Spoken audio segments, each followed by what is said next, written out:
Now, speak to us a little bit about what would happen if you didn't check your fire precaution equipment regularly, or you weren't up to date with your premiums. Could that potentially then preclude you from being paid out by your insurance? Well, there are certain requirements for insurance to be compliant. And one of them is to have your fire equipment serviced annually. So if you don't have it serviced annually, the insurance companies will use that as a reason to repudiate your claim. We have situations where there have been multiple fires on a site next to a block that we manage, and then the insurance has excluded fire damage for that particular property. So we've had to take other precautions. We're now building a fire wall in between the two properties. The adjacent property has a lot of illegal shack dwellers on it. That's beyond the control of the body corporate. However, they still need to protect their asset, their property, and insurance have stated they've put a massive excess on any further claims, so they had to act to do something. But the main thing is reading the policy carefully. That's a trustee's responsibility, but ourselves as managing agents will always advise the trustees just to ensure that they are compliant. There's no point in paying a premium and when you actually need to submit the claim, you can't.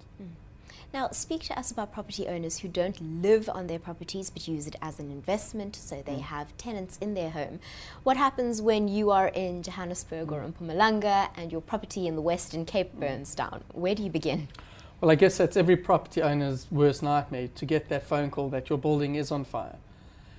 I would take it back to the trustees and the managing agents to ensure that, like with the distribution of body corporate rules, there is a fire safety manual, evacuation protocol that is distributed to every occupier. It doesn't matter if you're an owner or a tenant. We just use the term occupier. If you are actually on that property, you need to know what to do in the case of fire. An extension of that is signage on fire escapes, where to go, where to gather, where your meeting points are. And it really is an education issue to make sure that everybody is aware of what to do. As you can imagine, when there is a fire, there's panic and there's smoke, and people need to be aware of what to do in that situation. So fire drills are things that we encourage people to do. Nobody likes to do it, but in an emergency, if you have done it, it'll make it a lot easier for everybody to get out safely and get a fire under control. How can we contact you or your organization if we have more questions about how to protect our properties, especially during fire season? Well, you can contact our office, Sandak Lewin Trust, on 021 419 0440, or you can get in touch with us through our website, which is www.sltrust.co.za. Thank you very much. Thank you.